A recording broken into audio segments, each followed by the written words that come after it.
I said, pretty seamless, because UK has a good reputation on that.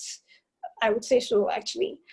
But the biggest problem for me was finding a course, finding a niche for myself. So it was basically something I basically decided to find something that would contribute to the public, and that's why I opted for energy law in the first place. So yeah, I applied to about 5 schools, 5 universities, and I got admission in 3 universities. Well, yes, some of them were quite expensive, so I opted for the least expensive university. But then when I was planning my universities, actually my university choices rather, what I looked at were their rankings, because if you're applying to universities abroad, except you're looking for a ticket to get out of Nigeria, you really should be looking at what the university has to offer to you and your course of study. Yeah. So basically all 3 of them were good. The universities, I was lucky enough to get admissions into some of the best universities for the course I opted for in the UK. So I opted for the least expensive one. But then, as Tolu already mentioned, UK universities hardly ever give scholarships to international students because they're looking to make money from you. So, but then some of them actually give like a certain discount to international students on that guise of international scholarships, probably about 20% or 10% of your tuition fees. So that was that on funding. Then the application process itself was pretty much something that you had to strategically plan as well, as Wally already mentioned. You have to get your academic references, specifically from lecturers who are willing to say specific things about you as opposed to generic statements. Yeah, and then the part which became really hard for me actually was the personal statement process, because you literally have to write a statement that stands out and is subject to scrutiny. Yeah, it has to be very convincing, and to be very honest, it literally has to show that you have potential to do well and give back to the community where you're from, or the world if you're ambitious enough. Yeah, so that part was like, I did a lot of research actually before jumping on that, because to be very well, most schools abroad actually wouldn't just throw their admissions open to just anyone. Yeah, so I had to do a lot of work on that, and I was also open to getting help from people who were either older in academia or friends who were good enough to write as well. So there was that. So I got a lot of external help on that as well. Well, after that, it was the admission. Okay, yeah, that's the admission process. I'm getting my documents, my other requisite documents for the visa process. I basically handled my admission myself, to be fair. I didn't have any external help. I'm not trying to say that you shouldn't get external help if you can afford to, but I was more in tune with doing my things myself. I was contacting the school a lot, emphasis on a lot of times, because you really have to be very careful, because schools, humans work behind those schools, and they're open to making mistakes.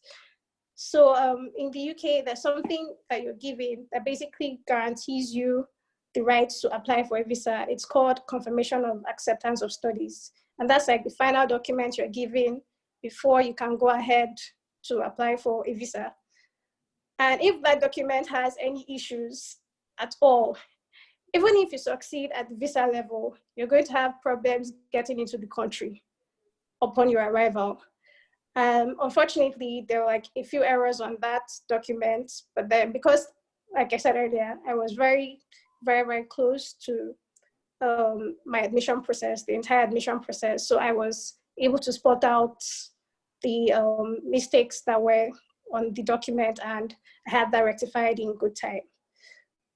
So yeah, also in choosing my school, actually, there was my biggest, some of the problems that I kind of identified, which will probably work for anyone else, are industrial opportunities. So some universities have like very good relationships with industrial bodies that work in like your field of choice courses or whatever.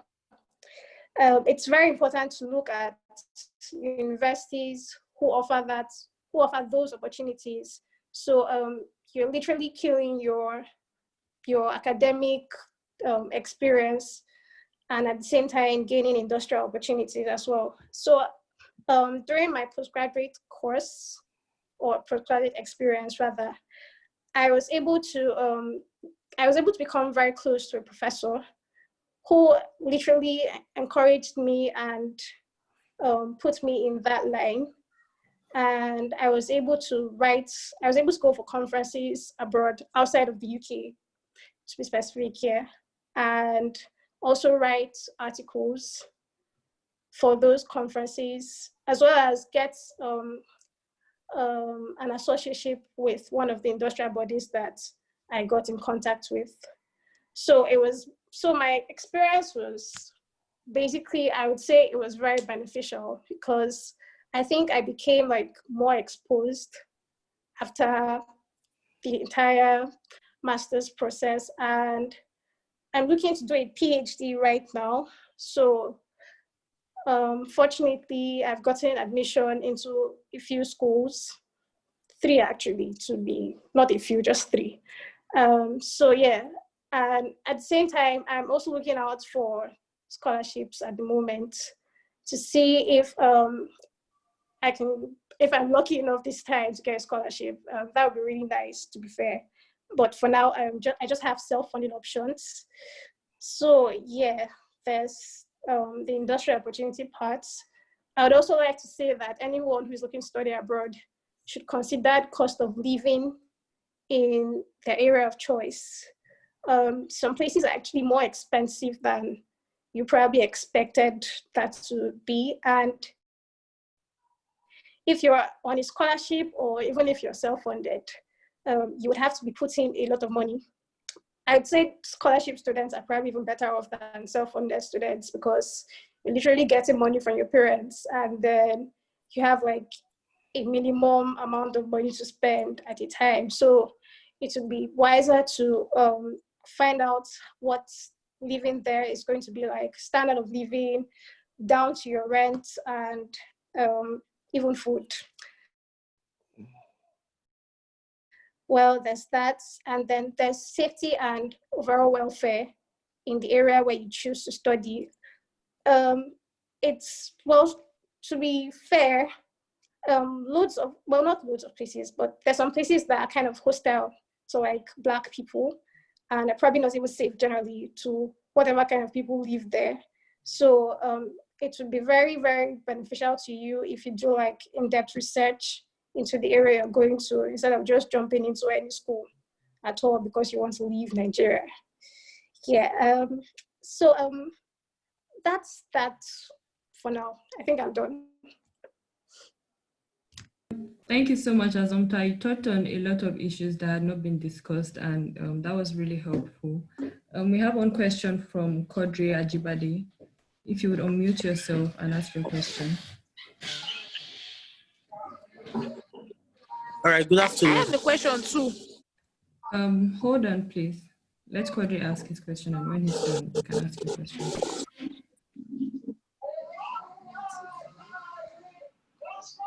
Go on, all right, Kodri. many thanks for this opportunity. I just want to ask for a favor. There are a couple of us that are having difficulties with our applications, because we would probably need assistance concerning some documents. For example, now, research proposal, how to prepare a very informed research proposal, or let's say statement of purpose and all that. And I believe that it will be very helpful if you can assist us with that. How to get a supervisor's attention in Canada. No, that one is for education. Excuse me, please mute yourself if you are not asking a question or if you're not presenting. Quadri, go on. Okay, so if we can have anyone discuss how to prepare a brilliant statement of purpose, research proposal, and if it is possible, if we can also get samples of these documents that will guide us through whenever we are making our application. I believe that we will sincerely appreciate that. Thank you. Can I come in there? Tolu? Yes, you can. Please come in. Okay. Yeah, when it comes to how to write a statement of purpose or research proposal, that's where we have the internet already. You can get millions of statement of proposals online that you can now tailor to your own experience or research interest. But what I noticed is that because I've had a couple of people also contact me to help them about statement of proposals. Then the next thing I get this question, oh, can I give them the sample I used to get my own admission or scholarship or thereabout? Then you see that the person has not even put in any effort. You really need, because you're not my person, you need to reflect your personality in your statement of purpose.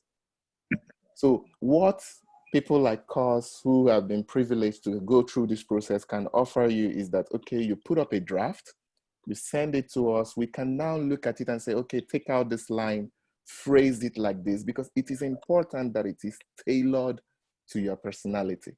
And people who are going to evaluate this would know that you are copying something.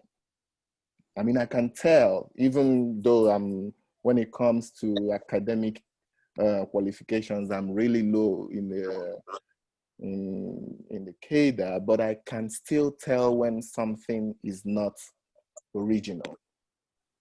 And this might be one of the challenges I would tell you first. With high likelihood that this is one of the challenges for many students coming out from they don't tailor the research proposal to their person. So I would advise you, first of all, use your Google search engines. You have the information there. Then you can now adapt that to your own case. Then when you've done that adaptation, you can send it to someone, many of us here who are already experienced in this, and we can say, okay, maybe you're losing a punctuation here. Maybe you need to phrase this like this. Maybe you need to take out this part. But at least the central message is there and it's reflecting your person. So if you start off by saying, oh, let us give you a sample, I think that is not the right chain of going about this exercise. That would be all from me. Yeah, thank you very much, Casey. That was very helpful, actually. And I agree with what Casey says. As regards writing a motivational letter, you should be trying to tell your story. You should tell a story that is personal to you. And if you think of it from the aspect that the people you are writing to, they are not machines, they are human beings just like you and I. They've probably heard too many generic statements. You see people talking about how they want to transform the world and you want to take everybody out of poverty. Great, that's good. But you need to personalize your story. You cannot transform the whole world because you just need to show that this is the little I can do and this is what I want to do. And your story is personal to you and it helps you stand out. When you tell your story, it captivates the attention of whoever is reading your personal statements. Instead of writing generic emails and downloading things from the internet, from articles, from newspaper, very, very vague, you will be able to stand out better if you tell your story. And that's the advice everyone always gives. Ask anyone who has gotten admission to school. They always told their story. Most schools abroad, they like you to be honest. Be honest about what you want to do. Be honest about your shortcomings. If you had you had a challenge in school, for example, me, myself, I had an F one time in school and I had to write it there. Like, this is why, in case they're wondering, why did I get an F? Why was my result bad? They want to know, okay, I had this challenge and I was able to overcome it. So you need to tell your story. They know we're all human beings. So that's the thing, just be unique and tell your story. I hope that answered your question. We have a question also, I think from Kodri again. So Kodri, can you unmute yourself and ask your question? I believe that that's all. Okay. Thank you very much. Yeah. We have one question here from Olubade Olabi saying, can you recommend a school in Canada where I can have an MSc and a PhD combined program in information technology? I graduated with a 4.45 in physics and I have career experience in IT, network and system administration. Yeah. Can you provide more information as to how I can go about the process considering the pandemic era? Does anyone from Canada want to answer this? So, like, again, it's back to what Casey has said and Wale in various ways. They said, talking about how, like, you have to do your research for yourself. And, like, the schools vary, so I cannot just come and tell you, go to this school. Because even me, I don't have the information. I have to go and search it. So you have to do that search by yourself. And the combined MSc and PhD, no one's going to give you that off the head. Like, you have to go.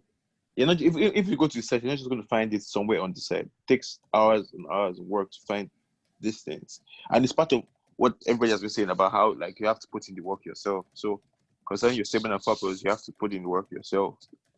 Finding the school, you have to put in the work yourself. Because, like, if everybody had this info, then everybody would just be like that.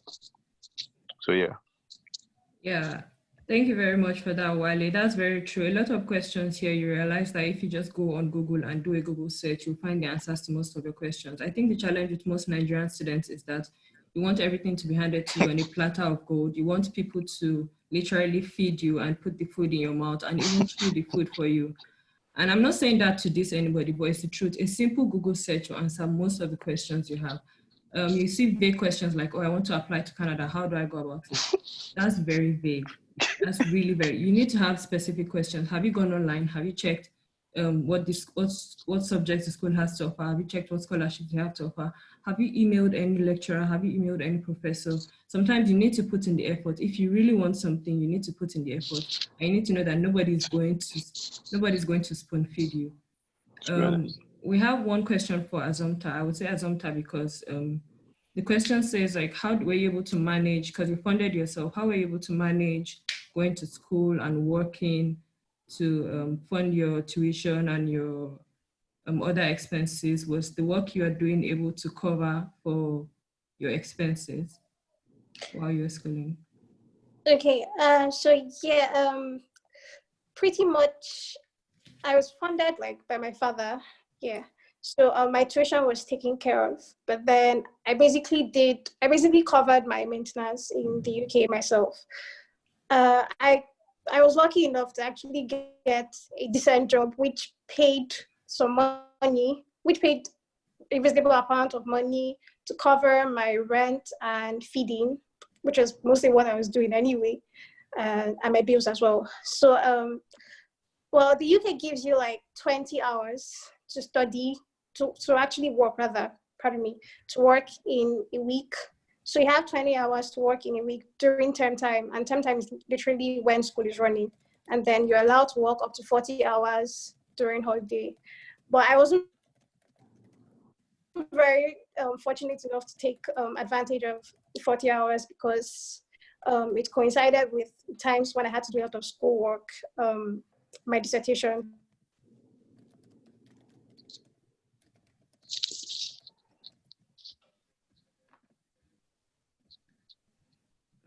Tolu, I just want to respond briefly to the, I don't know if it's a young man or young lady that asked the question about the IT.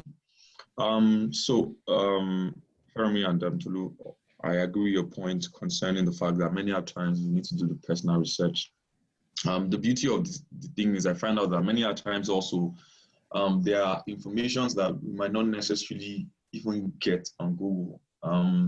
For example, I recall messaging a friend of mine, or he's not a friend of mine, but I met him on LinkedIn. He went to my school. I asked him questions, and I was always disturbing him, and was able to give me a link to a Naira land thread, which I would send to Tolu afterwards. So that thread was able to help me understand the process, because there's some things that you might see on Google, might even be on the school website, might not be the full process of actually going through these things. So for example, when you want to apply for your visa, you might just submit regular documents, but they will require you to submit a sponsorship letter from your other friends, a reference letter from your company, other things that might not be on the website. So I think it's also very important that we try as much as possible to also get help from people that have done it before, to put you through. You don't need them to speak to you, but actually just ask them questions that are very constructive, that will aid you. So, for example, let's say if you want to apply to, let's say, Masters in UK, just type Nairaland Trade Masters UK. You would see several people's experiences and you can learn from them. They will tell you how to go through it. Also, in Canada too, just type Masters in Nairaland Trade Masters in Canada, and several threads that will help you to understand those experiences. Go attach these documents, don't attach these documents, this school, and you'll be shocked to find your school there. And you can also contact the person, and the person can give you in-depth understanding of how things are. So I think that would be my contribution on that question. So for the IT guy, there's a link that I would give to you. Look at that link, go through the schools there, and then begin to look at them one by one. You have a very good GP, so I don't see any reason why you won't get a full scholarship. The main thing is that to plan your research proposal and ensure that it's something that would actually be done and is feasible and will also add value to the school. Thank you very much, Wale, for that. We have about 2 or 3 people that have questions. I'll take the first person, Tima Andu. Can you unmute yourself and ask your question? Yeah, hi, good afternoon, everybody. Sorry, can you hear me? Yes, we can hear you. Okay, so my question, basically question and something that I figured. So one of the things that caught my attention on the flyer, the advert flyer, was that irrespective of your CGPA. So I noticed something, be it for scholarship, be it for normal direct application, except you're self-funding yourself anyway, that you have to be like on the first class or a 2-1. I must say I'm speaking like the mind of majority per se, especially people with second class lower or third class or something that still want that opportunity to go outside the country to have a better education. With the fact that their CGPAs is not a first class or a 2-1. Okay. This is a thing. Nobody has said anything on it yet. I don't know if you still have anybody that is going to say anything on it. But however, there are like lesser opportunities, especially when it comes to scholarship for people with, I don't know, but probably that is where, like, you can correct me on that. But I haven't seen any opportunities for people with a lower CGPA applying for a scholarship in another country, because there's always a preference. There's always something, but then it's always for the second class upper students. And then aside from that, I also figured that except you're self-funding yourself, then you have to probably, before you do an MSc, you have to do like a postgrad or something before you can go into the particular field you want to do, except you're self-funding yourself. But then I'm open for corrections if you can. Okay. Sorry to cut in. Sorry, my network is bad, but I think I heard her talking about if you have a low CGPA. Yep. Right? Yeah. So yeah, actually, I would say that you should just send your email and watch the last edition. I think we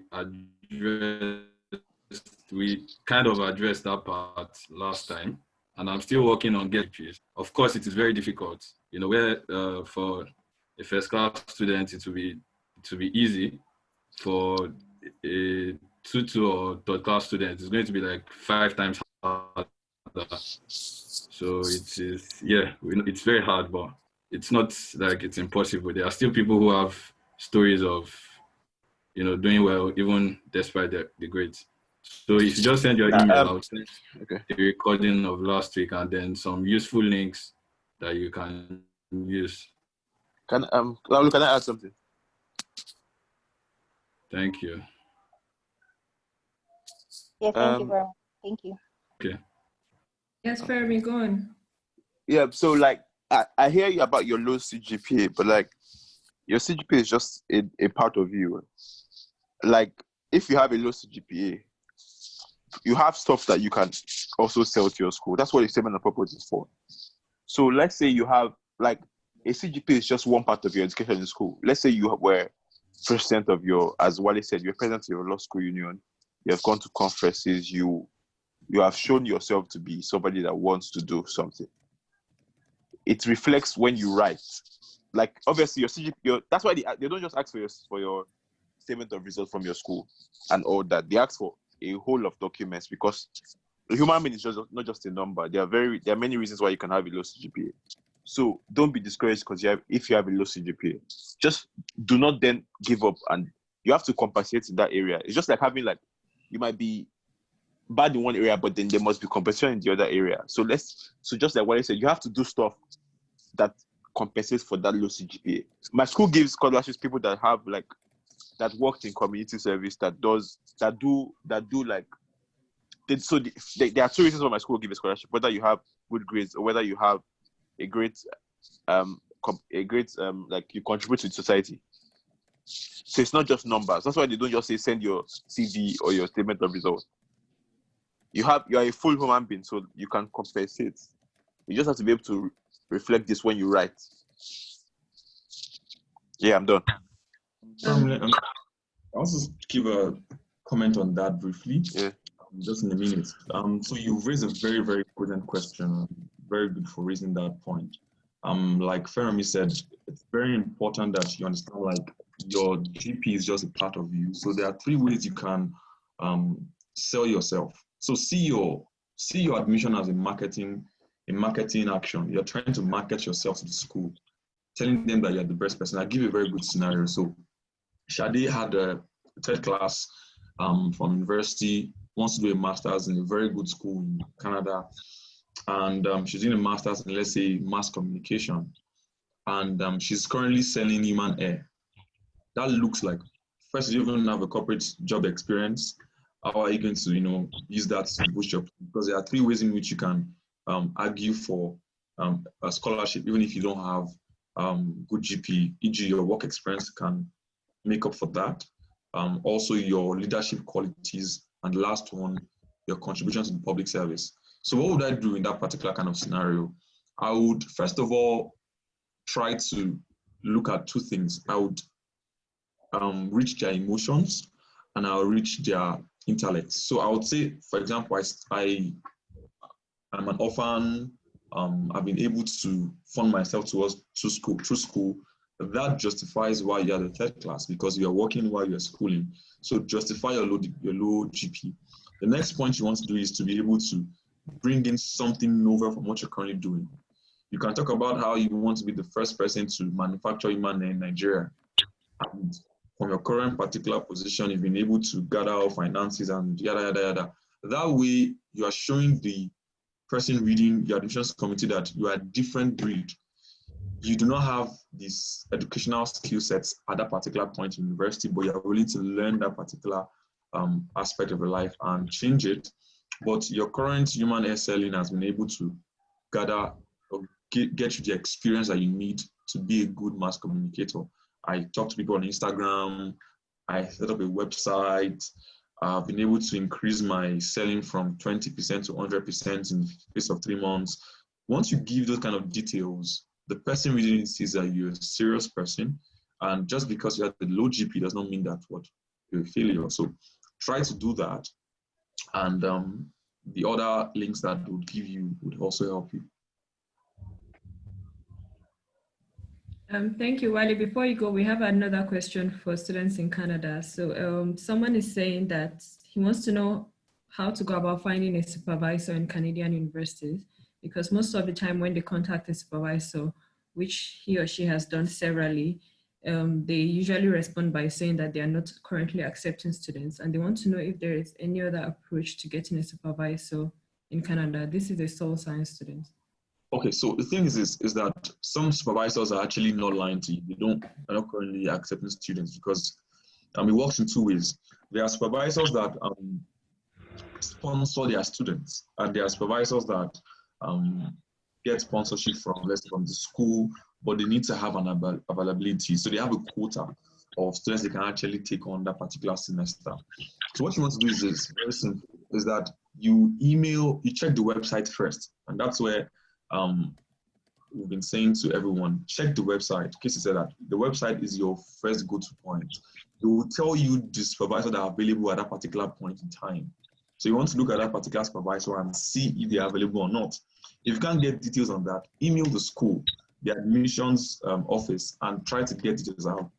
Good afternoon. I want to get the list of supervisors that are currently open to supervisees or students for social session in social area, of course. And then that particular person would reach out to the supervisors and help you get the contacts. Now, also, a supervisor might also be might not be so forthcoming because from your statement, you're not giving him anything that is content filled. Like Tolu was saying, you want to see, this is how there are 4 steps, and I was going to share that with us, but it's no time. Who are you? Number 1. Why are you choosing a particular school? Why are you choosing supervisor? What area of that particular course do you want to do? And how does that affect you? You can say those things in about 10 lines and then attach a sample research and talk about the person's research area, supervisor's research area, and how does that affect you as a person. Once you're able to do that, he sees you're serious, he'll reply you. He can tell you, and you can tell him, oh, sorry, if you're not available, it will be beneficial if you can also, give me more details about other lecturers that are in that particular field. He can do that out of his own generosity and out of his own time. But the first go-to is the website, and then the admissions committee to find, or office, to find details of supervisors that are available for you to work with. Okay, thank you very much. We have a lot of questions, but I'll take 2 more questions before we have our last panelist. We have a medical student on our panel, and we've had a lot of questions from medical students. So just 2 more questions from people that have raised up their hands before we go into our next panelist. So Fisayo Ogundaro, your hand has been up for a while. Can you unmute yourself and ask your question? Fisayo Ogundaro.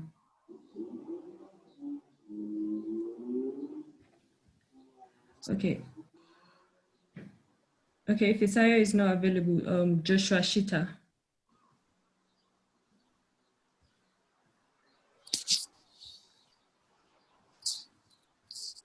Joshua Shita, can you ask your question?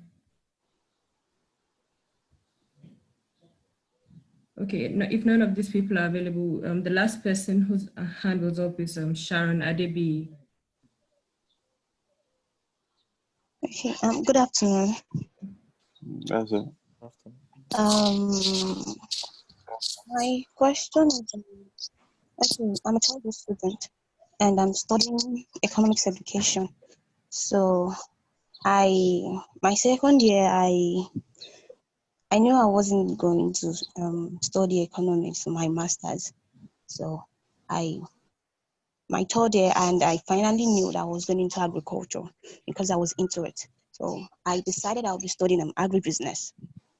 So I want to ask a question. I talked to my big bro, and he said I should take courses related to agriculture. So my question is, what do I do? Should I just take courses alone, when I'm going to prepare my documents, I have to tell them like things that I've done since it wasn't my field before. So I want an advice now that, okay, what do I do? Do I need to start working or something like that? And get more understanding concerning the field. You get what I'm saying? So Yeah. yeah, so that's my question. Yeah. Wally, do you want to answer that? Okay. So Okay. So for that, it's very easy. So it's always an issue because many a times you need to plug in the holes. Someone did education, economics education, and wants to go into agriculture for a master's.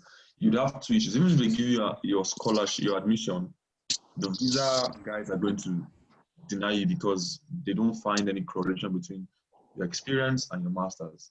So what you need to do is very simple. You have an option. You can do a PhD in Nigeria before you do your master's. That's a postgraduate diploma for like a year. Or if you don't want to do that, you use your experience as your foundation for applying, and that's what you're going to do in your statement of purpose and your CV. So those two things are your main go-to, because first of all, you want to tell the person that, okay, you know what, I usually advise students that whenever you're doing your motivational letter, it's always clear to just say, oh, my name is Wale, and I want to do so and so in school. I'm the best. I want to save the world. That's not you do it. Start by, with good story. So like, you can start by saying, you woke up one morning and don't lie. I'm not saying you should lie, but I'm just giving an example, right? You can start by saying you saw something and then the road and you saw poverty or people being hungry, and you realize that you could just plant a seed and so grew, and then you try to buy a farm from your first salary, and then you change to agriculture, and then you began to take courses locally, and you've been able to feed so amount of people, make so amount of money in a particular field, and it's your interest to change the Nigeria agricultural sector because they are bad. Can say they are bad agricultural practices, no storage system. You can do that. That's pretty easy because you've been able to tell the person, I did economics, number one, but because of the current need of society and my interest, I changed to agriculture, and I'm doing it very well. So the person sees you and sees that, okay, fine, yeah, I understand now that you don't need to say, oh, I've changed. You understand that you've changed already because you've explained that in your statement of purpose. So what you now need to do is, and also our advice is if you can find, let's say, vocational courses on agriculture, you can do that, would also back up your point. But without those things, your statement of purpose needs to explain what you've done so far, be it a fish pond, be it a pig farm, explain that in detail and how you're able to set that up and the aspect that you want to focus on. Okay, thank you, sir. Thank you very much. So I would just like Dr. Shibomi to please share with us your experience from how you moved from Nigeria to where you are now, how the experience was, what were your ups and downs, and all that. Please unmute yourself. Yeah, thank you. Good evening, everyone. I hope you can hear me. My name is Shubomi.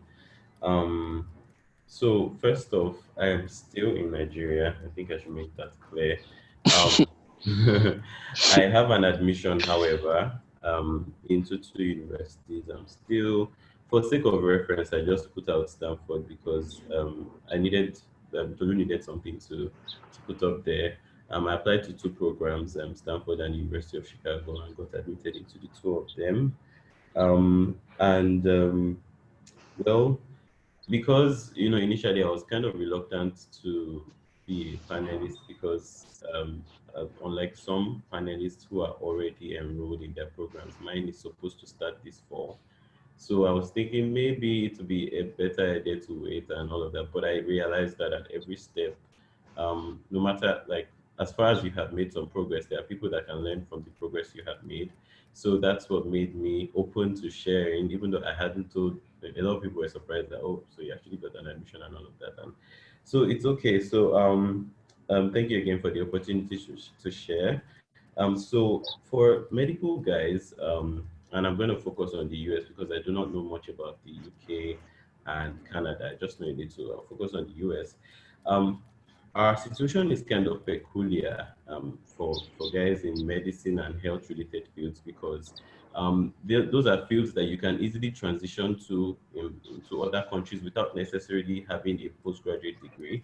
So for doctors from Nigeria, you can actually get a job as a resident in the US without necessarily doing a postgraduate degree. So for many people, your postgraduate degree is more of as a bridge. You're not doing it because you want to enter academics or all of that. But so I'll address the points I think are critical. So for for guys in healthcare, and that includes doctors, dentists, physiotherapists, the options are usually a mix of Masters of Science, Masters of Public Health, or Doctor of Philosophy, that's PhD. So most people go for MPH, and the reason why is because MPH is short. MPH is not as competitive. Most people will get into an MPH. You can get into MPH programs easily if you are from this part of the world because Masters of Public Health is probably more relevant in developing countries because we have a lot of basic issues to take care of. So a lot of us have stories that can easily sell to programs in the US. So a lot of us come from challenging backgrounds. You can share that. A lot of us come from places where preventable diseases are very common. You can share that. So most of us have a story to tell, and that should be reflected in your personal statement.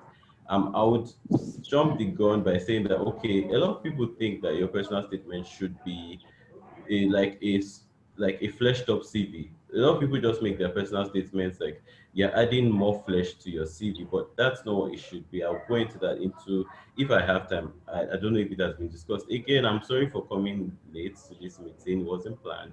I'm not supposed to be working in the hospital today, but my colleague is sick, so I'm sorry for coming late. Anyways, so so for the MSc programs, I would divide them generally into research MScs and MScs that are more for like professional development. So research MScs, as the name implies, MScs that you enroll in that would involve more theoretical knowledge that will help you to be a better researcher. A lot of people don't really go for this.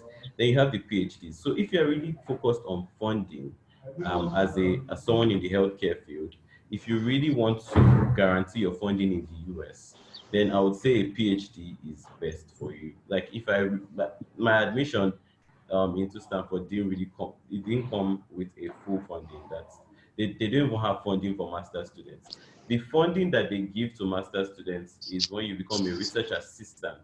So if you're a research assistant at Stanford, and you work 20 hours per week, they pay your tuition for you. Like you get full tuition and you get stipends that should cover your living expenses. So you're applying to a program to get admitted first, but you know that there's a potential for you to fund your education without having to pay out of pocket. And one of those ways is a research assistantship. So for those people asking questions about, I'm not so academically strong, but I want to go and school on a scholarship. Thing is that for the US in particular, the scholarships are not out there. They don't advertise their scholarships. That's the thing about the US. They're very hidden. And a lot of schools in the US have scholarships within, you have to do your research. Like the way I advise one to do like your research for programs, it starts with what do you want to study? Like what advanced degree do you want to get into? So when you decide that, what schools can I get my advanced degree from? And when you're applying to your schools, you have a mix of top schools, middle tier, and lower tier. For me, these two schools I applied to are top tier, but it's not because I wanted it to be that way. I wanted it to be a mix. But my West evaluation was delayed, and for some reason, I could only apply to two schools, and luckily I got admitted to two schools. So my advice is applying to a mix of schools. There are some schools like East Tennessee University, please take note of that.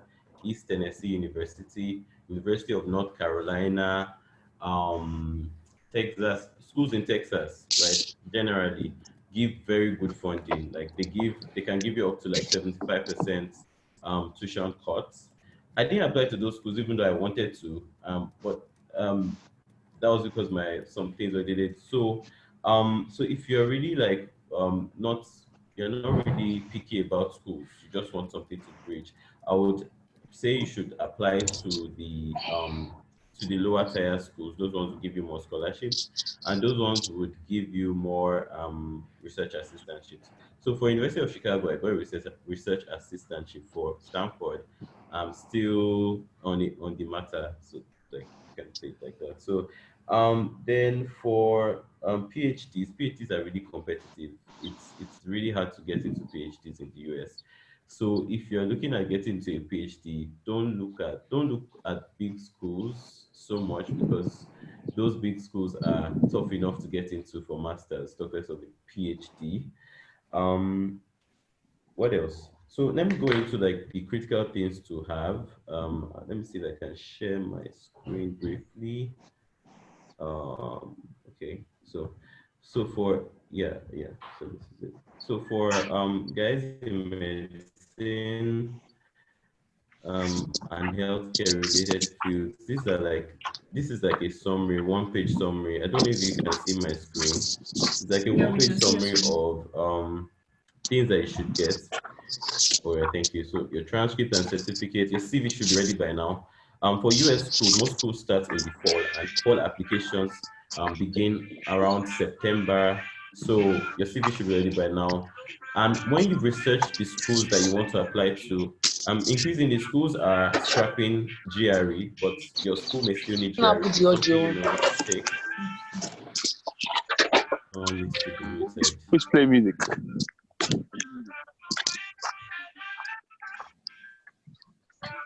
Please mute yourselves if you are not speaking or presenting.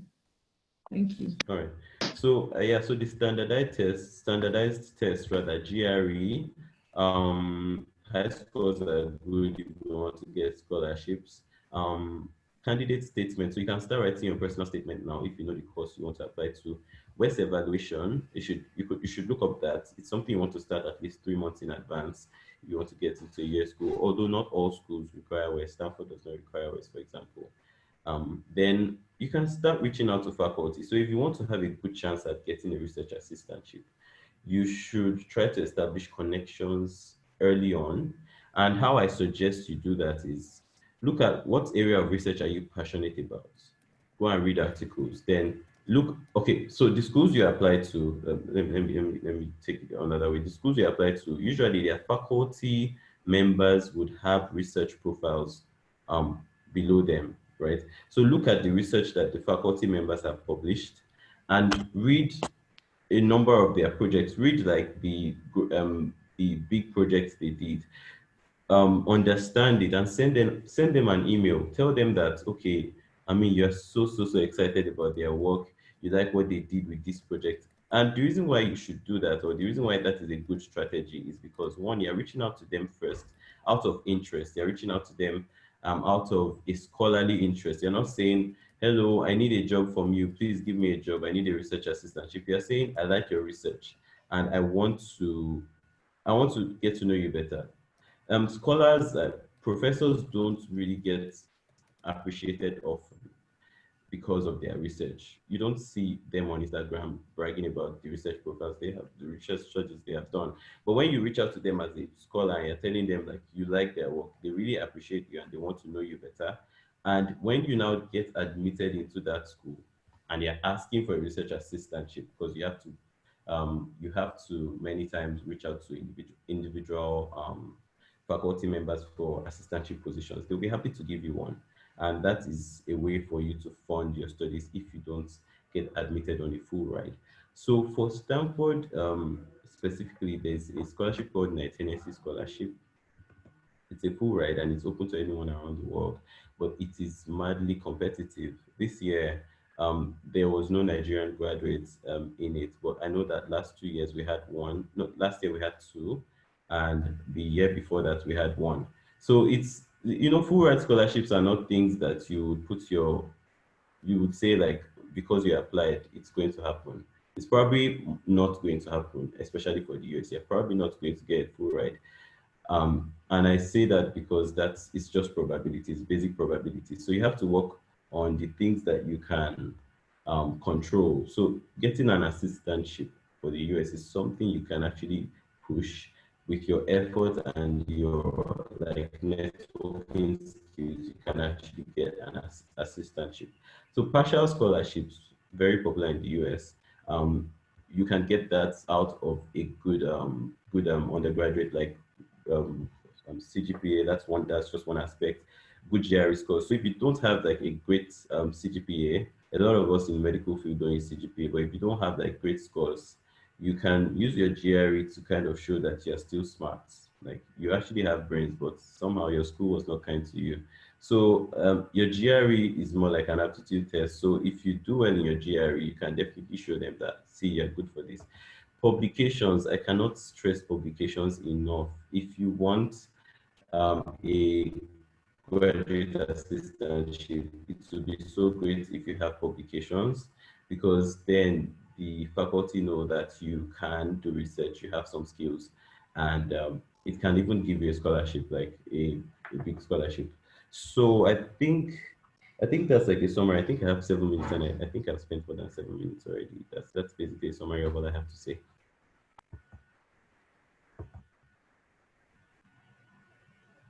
So is there something I should have talked about that I haven't talked about yet? Well, while you were away, there were so many questions that were directed for medical students, and we have a few people raising up their hands already. So we'll just take the questions and we can take it from there. Okay. Oluwafemi Lafua wants to ask a question, so you hear. Okay. All right. Good. Hello, Shubumi. Can you hear me? Yes, I can hear you. Okay, please. Yeah. Okay. Femi is my name. I just got a master's admission at Illinois Tech in Chicago. So yeah, earlier you said if we wanted to get the research assistantship, that we have to like have a conversation with them even before we get admission. But for people like us already admitted, we already have our I-20. And in fact, I have a conversation with the professor in charge of graduate admissions and scholarship within the department. So he told me that they really fund master students for graduate assistantship. That majorly they fund PhD students. But right now, because of the pandemic, they are still working on their budget and all that. She said it's true that that the chance I will get it is very slim. So in that case, what can I do to get the assistantship? Okay, excellent question. So what I said was the ideal scenario where you already know the school that's interested.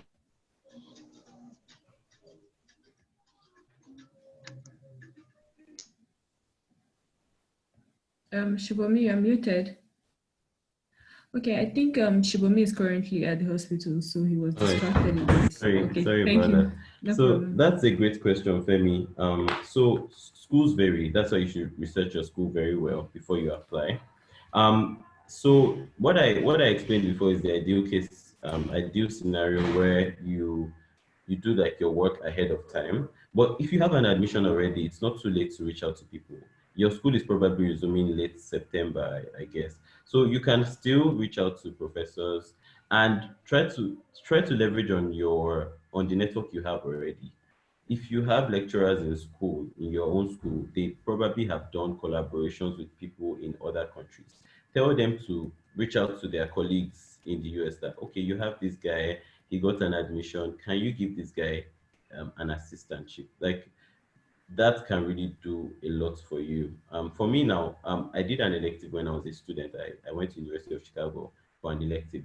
So it was one of the professors there that was helping me to reach out to professors in Stanford for assistantships, basically. So your networks can really do a lot for you, right? And apart from assistantships, there are other on-campus jobs that you may be able to like get access to. There's this what's it called now? I don't know if it has a name, but you can work in like the school library. You can work in the hospital affiliated to the school as a what's it called now? A greeter. Some people do that. You're stationed on a desk, and you just do basic stuff that anyone can do, and they pay you for it. Now that you have your, yeah, sorry, I'm listening. Yeah. But yeah, for those jobs on campus, they're not enough to cover tuition. So basically, Yeah. just the ones that can cover tuition is the assistantship. Then there is this hostel. You work in their hostel as to manage the hostel or something like that. I think you can get full tuition remission on that, and Okay. also the library scene too that you mentioned. Yeah. I think library Have assistant. you explored that already? Have you tried to apply to Yes, the those? thing Okay. is, I've been sending emails to them about it, Yeah. and but nothing forthcoming yet. Just the guy's assistantship that the woman told me that is rare. But Okay, yeah. So just keep trying. That's what I would say. Keep trying. They listen to perseverance. People, like, once you've sent them like 3 emails, you should get a okay, response. yes. Yeah. Yeah, I'm Please, sorry listening. to interrupt you. I want to ask this question. So, when do you become overbearing? Because Yeah. even though you have to be persistent, you have to Yeah. keep pushing for it. But at a point, Mhm. you may become overbearing. So now, Yeah. when can you say that we are going off limits? Because okay, this woman now I've sent her about 4 emails. She has replied the 4 emails, and she has Mhm. told me the also. Now, if I want to Mhm. begin the conversation with her again on that, how do Mhm. I start in such a way that I'm not just like a burden to her, and these people we not you guys are with them, so Femi Lafua, please can you cut your question very short because we have a lot of other I'm done. participants that I'm want to. done. Okay, thank Yeah, you. I'm done. Okay, That's the question. So when you so become that, overbearing, that question is something I asked one of my mentors. Like, I've been sending these guys emails. Are you sure they won't think I'm a pest? Are you sure they won't even withdraw my admission because I'm disturbing them too much? The truth is that you can never become overbearing. If you need something, you keep asking for it. Emails are not WhatsApp messages. Nobody's going to get angry at you for sending 5 emails, but someone is going to get angry at you if you keep sending WhatsApp messages. So it's different, and it's their job. So you can ask, but definitely ask in a polite way, and don't ask the same question twice. Like, follow up on stuff. If she tells you something, and it's like she tells you the same thing twice, then just close that chapter. But if you think that there's a chance that there's something more, just keep asking, and ask for, like, if she says this can't work, ask her what else can work. What have people before me done? You can ask your graduate enrollment manager, can you talk to a current international student in their program? That's something I did. So they will link you up and you will talk to those guys. Those guys will give you more practical tips about how to go about this.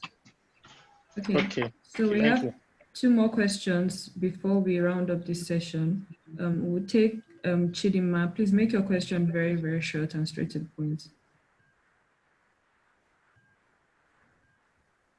I was wanting to ask, can you hear me?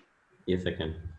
Okay, I'm a microbiology student. I'm a graduate already, but I don't know. I'm planning this research masters, but I think I had issues with the schools that I wanted to apply for. Most of them didn't have. Most of the lecturers, the supervisors didn't have what I wanted to go into, and that was one. So you were talking about something about doing a PhD degree instead of a master's. I don't know if it's actually possible for someone like me. Like, I've not done my master's and I've not done a PhD. Possible Definitely. to just do a PhD straight up? Like, is there a possibility of doing Yeah, that? yeah. So that's something a lot of people don't know about the US. In the US, you can enter into a PhD program directly from undergrad. So as a microbiology student, that's the path I would actually advise you to take. Um, do you get? Because you probably want to go into research, or you probably want to go into a faculty position. For me, I want to do residency after, so I can't afford to spend 4 or 5 years doing a PhD. Do you get? So yes, you can research PhD programs. I don't know how strong your research, your already existing research is, but it is something that you would have to work on if you want to be successful at getting to a PhD at a good program. You want to have some publications already. And if you don't have publications already, you should have projects that are in the works. And whatever publications you want to do now, if you're working on research projects right now, please, if you're going to publish in a journal that has a PubMed ID. So PubMed ID is like your gold standard. Like it's what's it called now? It's it's like your signet ring. It's like what tells me if I'm looking at your research that okay, I can actually find this research easily if I want to. So please get journals that have PubMed IDs. If you don't know what that means, I can type it in for you so you can go search it up. Okay, But I thank hope you. I answered your question. I hope I did. And Yep. also for the schools that you're looking at and you can't really seem to have people in your field, it doesn't really mean that you can't reach out to them. At least for the purpose of just getting an assistance, you can always do what you want when you get there, but at least get in first. That's my Um, advice. we have Joseph Fajavi. Can you ask your question quickly, please? Unmute yourself. Good afternoon, Dr. Shubomi. Good afternoon. Yeah, I'm Joseph, and I'm a pharmacist by training. And then I actually want to do a PhD in neuroscience. Okay, Okay. so I checked some schools in the US, and okay, I contacted some supervisors. I really love to work on Alzheimer's and neurodegenerative disease generally. So I contacted them, and somehow they've not responded for some time. Most of them didn't respond to my mail. So I would just like to ask, okay, what should I do in such situation? Okay. Also, as people, those of us in the medics, we really don't use CGPA as you are aware. So how do you tend to, okay, you access the grade you graduated with, how do you, on a normal CGPA scale, so how do you try to, I don't know. I hope you get Okay. what I'm saying, sir. Yeah. Then my undergraduate project, okay, I didn't publish it. It wasn't published. So of course, publications are also, there are things that give you an edge and all that. So what's your advice in that regard? Okay, I think that's all for now, sir. Okay. All right. Thank you very much, Joseph. So PhD in neuroscience, that's excellent. That's wonderful, but it is very hard to get into. It is very difficult to get into. But you did something really good. You reached out to people before. I'm hoping before you applied, right? You reached out to Yeah, those. I've not applied though. I'm Okay. looking at them You're looking fall for a 2021. supervisor. Oh, okay, Yeah, great. yes, sir. So a lot of programs, a lot of PhD programs actually require that you have a potential supervisor before you apply. Some of them will allow you to apply straight up. But I don't know how you write your emails. There is actually a way to write an email to get a response, right? Okay. So I'll just briefly let your email be brief, as brief as possible, max 3 paragraphs. Secondly, don't attach anything to your email. Don't attach your CV. If that's your first email, don't attach anything because some of them are wary of spam. Like they won't download your CV because they'll be like, okay, what is this guy? I don't know this guy, and he's sending me a CV. Do you get? Okay. It may be malware, so don't attach your CV in the first email so that they will actually open it. Thirdly, um, what something I wanted to say that I can't. Okay, yeah. So I don't know which email you use. Don't use yahoo.com. Use Gmail. If you have a Okay. school email, if your school has an email like at so.edu.ng, preferably use that one because that one has more credibility. Then you talked about then sorry in the email be as brief as possible, like I said, and hopefully you should be fine. I can send some links. There's a YouTube channel that you might find really helpful. I'll type it in the chat box now. It's Anne Okay, on sir. Demand. She talks about some of these things very well. So check out her channel. You'll see some really good stuff there. Okay. Then for the CGPA issue, yes, it's an issue. How you go about that is you find out your percentile rank. You find out what Okay. your rank was, Percentile. your school rank. Okay. So Okay. you don't have a CGPA, but you have a percentile. You just may not know it. So you may need to contact your school, ask them where you fell, like in your class, and use that to generate your percentile. Then put that in your CV that you were in so percentile. Yeah, Okay. Okay. yeah. All right, I sir. hope I So answered your question. yeah, you did. I would appreciate if I can chat you up on a personal note so as to probably Okay. ask more further questions. A lot of. Shimon, do you want to answer that? Do you want to say something? I'll put my email so we can Okay, call, right. then we'll share our numbers there. All right, that's fine. Thank you. So for those that have been asking for Shibomi's email, he's going to post the email in the chat section so you can email him directly. We're going to take our last question because we have 5 more minutes to the end of this webinar, and it's directed for either students in Canada or Shibomi. It says he's an undergraduate student trying to get into pharmacy, and he wants to know how to go about that. They're requiring him to already have a degree before he can apply to pharmacy. But he's looking at Canada, but he wants to know if he can go directly for his undergraduate studies in pharmacy. So do you have any ideas to that? So the little I know about Canada, right, for pharmacy is that you can't go in directly. You have to do some I think they call it pre-med.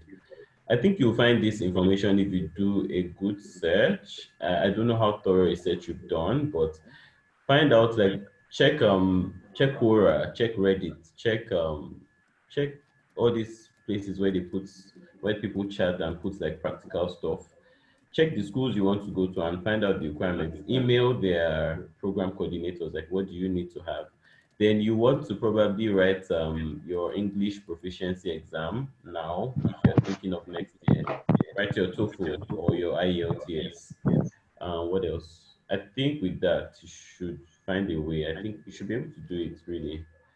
Yeah. But I don't have much information on that. Okay, thank you very much. I think this is a good point to round up the webinar, and we will not be taking any more questions, and we'll just hand over to Laolu to conclude. Yeah, so thank you all for coming. I want to thank all the facilitators for sharing their ideas. I also want us to look out for more emails from me. I'm trying to see how we can still organize more sections because there are still a lot of questions to answer. So just look out for emails from me. Thank you all for coming. So you can take your leave now. Thank you. Thank you, mate.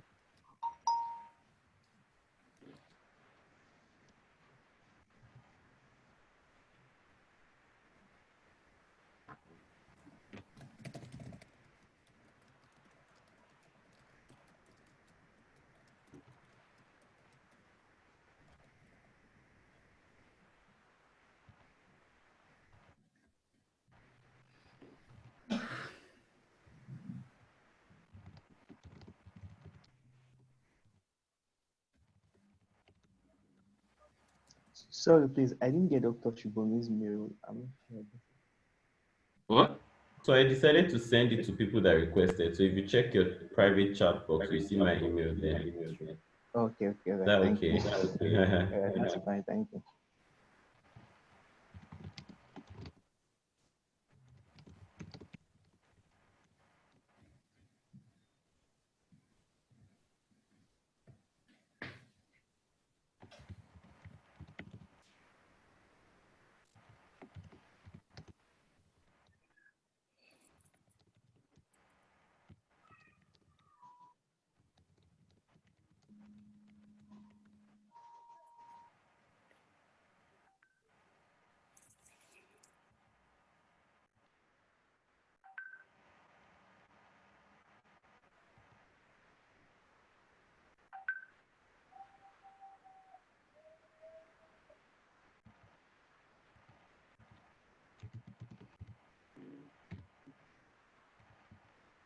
Shibomi, can we just paste your email on the general chat? Because like 2 or 3 people have asked, so you don't have to keep sending it to them personally.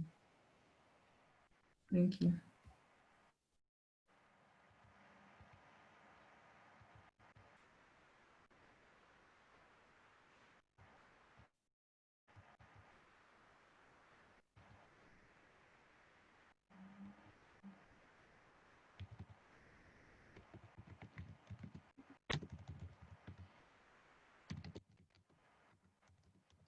The webinar is over, so participants can leave now.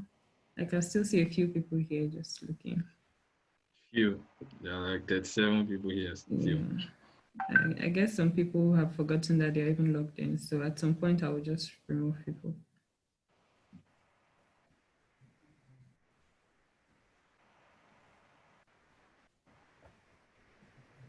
So I think you can stop the recording. Yeah. Oh yes, that's true. Thank you for remembering. Did you record it on the cloud or? Cloud, is that Yes. fine?